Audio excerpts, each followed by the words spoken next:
እግር ኳስ ብቻ አይደለም።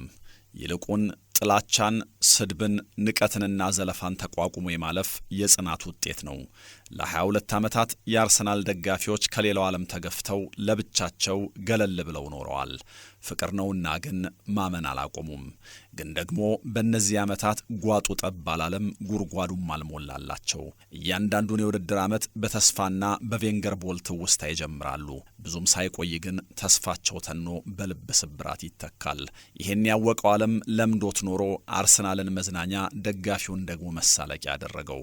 ተፈሪነትና ፉክክር ቀርቶ አርሰናል ለተቃራኒዎቹ የመዝናኛ ምንጭ ሆነ። ባይወዱት ተገደው የሚያከብሩት ሁሉ ያለፈውን ረስተው መዘባበቻ አደረጉት። እያንዳንዱ መንሸራተት የወሬ ርዕስ ሆነ። ስህተታቸው እርቃኑን አደባባይ ወጣ። ከዳር ተመልካቹ የደጋፊውን ታማኝነትና ጥልቅ ፍቅር ከሞኝነት ቆጠረው። ቂላቂላ አድርጎም ሳላቸው። ግን በዚህ ሁሉ ከፍታና ዝቅታ ውስጥ ደጋፊው ራሱን አልደበቀም። በምን አገባኝም ጥሎት አልሄደም። ይህንን በህመምና በስቃይ ውስጥ መጽናትና መታመን ከውጭ ያሉ አይረዱትም፣ አይገባቸውም።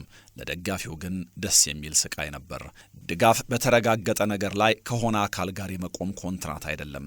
ይህን ላለፉት ዓመታት ከአርሰናል ደጋፊ በላይ የኖረው ታምኖ የሚያረጋግጠው የለም። ፍቅር ጥሎ መሄድ እንዴት እንደሆነ አያውቅምና በፍቅር የተለከፈው ደጋፊ በእነዚህ የከፉ ዓመታት ታምኖ ቆየ። በመውደቅ መነሳት እዚህም እዚያም የተፈጠረበትን ጠባሳ በክለቡ ማሊያ ደብቆ ለ22 ዓመታት ዘለቀ። አሰልጣኝ ተለዋወጠ፣ ተጫዋች ተቀያየረ። ውጤቱ ግን ያው ነበር። አስቀድሞ ቅርብ የነበረው የሻምፒየንስ ሊግ ተሳትፎ ርቆ ከዓመታት በኋላ ሲመለስ እንደ ዋንጫ አስጨፈራቸው። ከዚያ ደግሞ ጫፍ እየደረሱ ለጥቂት መጨንገፍ ልማዳቸው ሆነ። በአእምሮ ደካማ ቦትለርስ የሚል ተቀጽላ ተለጠፈባቸው። በየቴሌቪዥን ጣቢያው ተንታኙ ሁሉ በቀላሉ አፉን የሚያላቀቀው አርሰናል ላይ ሆነ። ቡድኖች ዋንጫ የሚያሸንፉት በወደቁባቸው፣ ጫፍ እየደረሱ በተሰናከሉባቸው ዓመታት ጭምር ነውና የቆየው ህመም በመጨረሻም ብርታትን፣ ህብረትን፣ ትዕግስትንና አለመሸነፍን ወለደ። በአደባባይ መዋረድ ወጣቶቹን ተጫዋቾች በራስ መተማመን አስተማራቸው። ለዚህ ነው ይህ ዋንጫ ለአርሰናል ተጫዋቾችና ደጋፊዎች የሆነ አይነት መንፈሳዊ ይዘት ያለው የመሰለው። ምክንያቱም የጭንቁን ጊዜ አልዘለሉትም። ይልቁን ታምነው በጽናት አንድ ቀን በሚል ተስፋ አብረው ተጉዘዋል። አይረቡም የተባሉት ተጫዋቾች በጥርጣሬ ጀምረው ሻምፒዮን ሆነው ጨርሰዋል። አካልንም አእምሮንም በሚያደክም ማጎንበስ ውስጥ የኖረው ደጋፊ በፎይታ ስሜት አሁን ከጫፍ ጫፍ በሁሉም ዓለም ይዘምራል። የ22 ዓመቱ ታሪክ ውስጥ ያልነበሩ ስለ ኳስ ግድ የሌላቸው እንኳ በሰሙት ወይም ባዩት ተማርከው ማሊያውን ለብሰዋል። አሁን የአርሰናል ደጋፊዎች ድምፅ ከስቴዲየሞች አልፎ በየአደባባዩ ይሰማል። ይህ ነፃ የመውጣት የመፈታትና የእፎይታ ስሜት ነው። ቤተሰብ በደስታ ይተቃቀፋል። ጓደኛ ማቾች በጩኸት ያስነኩታል። እዚህም እዚያም በደስታ የሚያነቡ ሰዎች ስፍር ቁጥር የላቸውም። አሁን ክብራቸው ተመልሷል። ተወዳጃቸው ወደ ከፍታ ሲወጣ እነሱም አብረው ከፍ ብለዋል። እግር ኳስ ሁሌም የድሉን ዘመን በይበልጥ ያስታውሳል። በባዶ መጽናትም ግን ፍጹም አይረሳም። የውርደቱ ዘመን አሁን ለአርሰናል ደጋፊዎች አብቅቷል። አርሰናል ዳግም አይነሳም የሚለውም ሐሳብ ከሽፏል። እግር ኳስ የሰረቃቸውን መልሶላቸዋል። ነሐሴ ተስፋ፣ ሚያዝያ የልብ ስብራት፣ ግንቦት ላይ ደግሞ ምነካቸው የአርሰናል የ22 ዓመት ታሪክ ነበር። ዓመታቱም በጣም ረዥም ነበሩ። በዚህ መካከል ታዳጊዎች የነበሩ ቤተሰብ መስርተዋል። ጎልማሶች አርጅተዋል። ጎረምሶቹ ሸብተዋል። ያ ሁሉ አልፎ ዛሬ ተስፋቸውንና ታላቅነትን በእጃቸው መዳሰስ ችለዋል።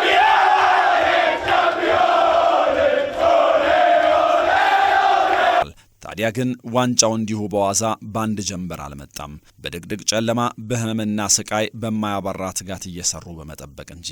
እግር ኳስ ለዚህ መንደር ሰዎች ትርጉሙ ከጨዋታ ያለፈ ነው። ለአርሰናላውያን ትውስታቸው ቤተሰባዊነትና ካለፈው የድል ታሪካቸው የተዋሱት ተስፋ ነው። ይሄ ተስፋቸው ግን ለብዙ ዓመታት ህመም ነበረው። አንገት ደፍተው ከየስቴዲየሙና ከየኳስ ማሳያ ቤቶች ወጥተዋል። ተጫዋቾቹ ተሰድበዋል፣ ተከፍተዋል።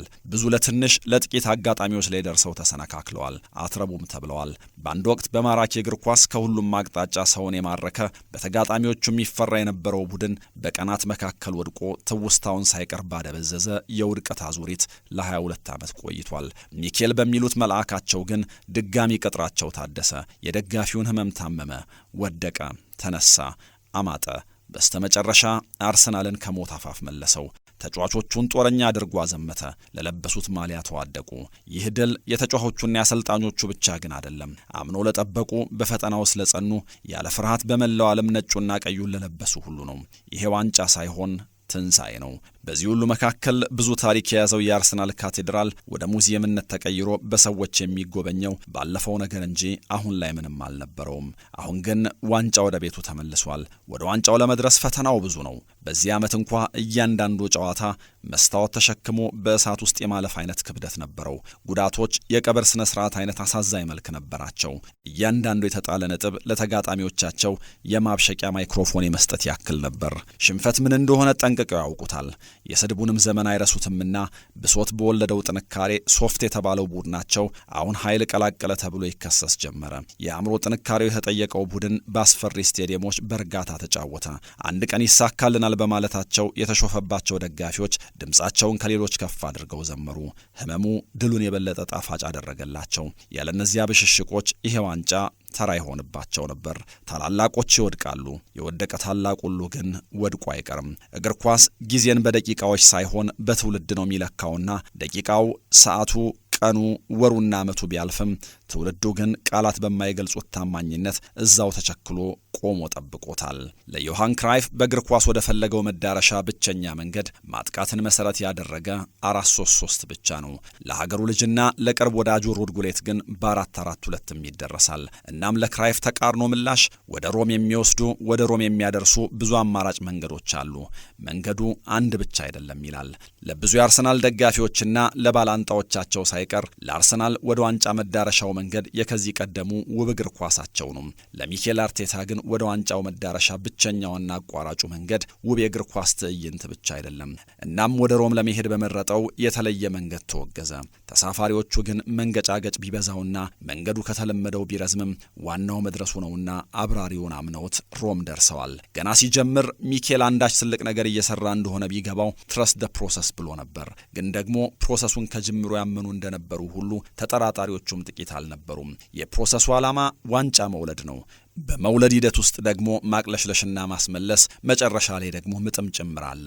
የቀደሙት ዓመታት ደግሞ መጨንገፍም ነበራቸው። ባለፉት 3 ተከታታይ ዓመታት በጭንገፋ ያረገዙት አልተወለደም። በስተመጨረሻ ግን ከብዙ ትዕግስት በኋላ የስለት ልጃቸው ተወልዷል። ሰውየው ሚሰራውን ያውቃል። ሚኬል ነው ሲላሉ እነሱም። ቬንገር ቤቱን ሰሩት፣ አርቴታ መኖሪያ ያደረገው። ወደ ተስፋይቱ ምድር እንዲያደርሳቸው የመረጡት ሚኬል አርቴታ ለማሸነፍ ያልሞከረው ያልፈነቀለው ድንጋይ አልነበረም። አንድ ጊዜ በአምፖል በሌላ ጊዜ በስክሪፕቶ የሆነ ጊዜ ልምምድ ላይ ይውል ኔቨር ወካሎንን በመክፈት ወይ ደግሞ እሳት በማንደድ የጦር መኮንኖች በማምጣት የኪስ ሌባ በመቅጠር የወይራ ዛፍ በመትከል ዊን የምትባል ውሻ በማምጣት በመሳል በመቸክቸክ ብቻ ብዙ ሞክሯል። ከጓርዲዮላ ፖዚሽናል እግር ኳስና ፕሬሲንግ ቦታና ኳስን ባላማ መቆጣጠርን ተምሯል። ከጄምስ ኬር ሌጋሲ መጽሐፍ በኒውዚላንድ የራግቢ ቡድን በኩል ስነ ምግባር፣ ትህትና፣ የቡድን ባህል፣ ተጠያቂነትና መሪነትን፣ ከዳንኤል ኮይል ደ ካልቸር ኮድ ስሜታዊ ትስስርና የጋራ ማንነትን፣ ከአርሰን ቬንገር ሰዋዊ ቀረቤታን፣ ልህቀትንና ነጻነትን፣ ከሁዋን ማሊሎ ታክቲካል ፍልስፍናን፣ ከፍርሃት ይልቅ በሐሳብ አማራጭ ማሰልጠንን፣ ከዴቪድ ሞይስ የተደራጀ መከላከልን፣ ከጃፓኖች በድግግሞች መላቅና ስነ ምግባርን፣ ከቼዝ ጨዋታ ቀጣዩን ድርጊት ቀድሞ መተንበይን፣ ከግሪኮች ስቶይክ ፍልስፍና ጽናት፣ ራስን መግዛትና ታጋሽነትን ተምሯል። ከሁሉም ግን የተጫዋቾቹ ልብ ውስጥ ተሰንቅሮ በቀረ የልጅነት ታሪኩ ስለ ልቡ ነግሮ ልባቸውን ገዝቶታል። ታሪኩን እንዲህ ሲል ይጀምራል። የዚህን ያህል ለማንም ግልጽና ክፍቶኛ አላውቅም። አብዛኞቻችሁም ይህን ታሪክ አታውቁትም። ገና ስወለድ ጀምሮ የተወለድኩት ከከባድ የልብ ችግር ጋር ነው። 2 ዓመት እስኪሞላኝ ድረስ በትንሽነቴ ምክንያት የቀዶ ጥገናውን ማድረግ አልተቻለም ነበር። ጊዜው ሲደርስ ግን ልቤን ከፍተው ከባዱን የቀዶ ጥገና ጀመሩ። በዚህ መንገድ በሀገረ ስፔን የተደረገ በአይነቱ የመጀመሪያው ክፍት የልብ ቀዶ ጥገና ነው። ስለዚህ ውጤቱ ግልጽ አልነበረም። በጊዜው ቁንጥንጥ ልጅ ነበርኩ።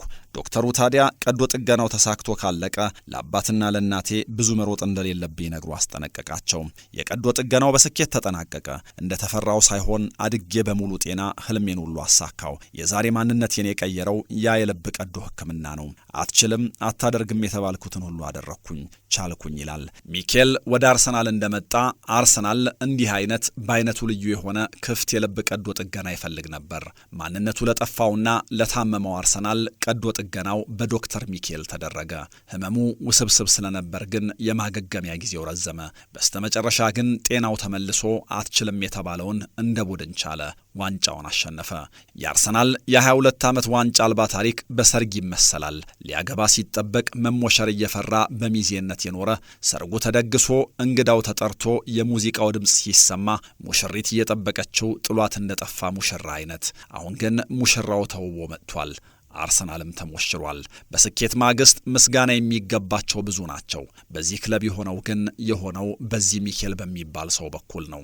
ዛሬ ደጋፊው ከጫፍ ጫፍ በንዝረት የሚዘምረውን ኖርዝ ለንደን ፎሬቨር እንኳ ለተጫዋቾቹና ለደጋፊዎቹ ያስተዋወቀው ሚኬል ነው። ለወራት ከጨዋታ በፊት የምንዘምረው ምን እየሰራን እንደሆነ ሌሎች እንዲሰማቸው የሚያደርግ የክለባችን ዲኤንኤ ያለው መዝሙር ስፈልግ ነበር።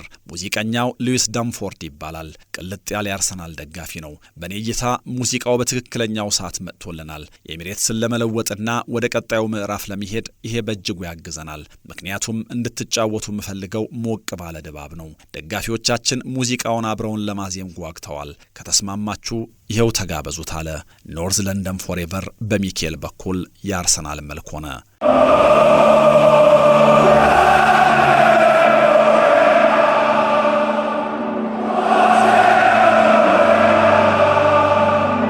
የእግር ኳስ ኃያልነት ለማይገባው በማሸነፍ መሸነፍ፣ ዋንጫ በማግኘትና በማጣት መካከል ያለውን ስሜት ማስረዳት ከባድ ነው።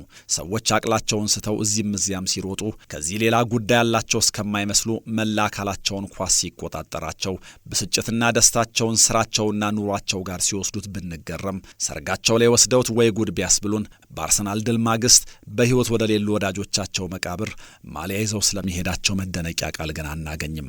የእግር ኳስ ውበት ልክ እንደዚህ ነው። አሁን በሕይወት የሌለው ድምፃዊ ሃጫሉ ሁንዴሳ በአንድ ቃለ መጠይቅ ማያሸንፈውን ዋንጫ የማይወስደውን አርሰናል እንዴት ደገፍክ? የእውነት ታሳዝኑኛላችሁ ተብሎ ከጠያቂው ለቀረበለት ጥያቄ ያው ተስፋ ነዋ። ተስፋ ባይኖር ኖሮ ዋንጫ ያጓጓም ነበር ብሎ ይመልሳል። አርሰናል ደጋፊዎች ታሳዝኑኛላችሁ እንዴት? የለማ ዋንጫ ረጅም ጊዜ ነው። ተስፋ ነው። ተስፋ ባይኖር ኖሮ ዋንጫ ያጓጓም ነበር። አዎ ተስፋ ባይኖር የአርሰናል ደጋፊ ለዋንጫ ባልጓጓ፣ ተስፋ ባይኖር ለ22 ዓመታት በጽናት ባልጠበቀ፣ እንዲህ በደስታ ባልሰከረ ነበር።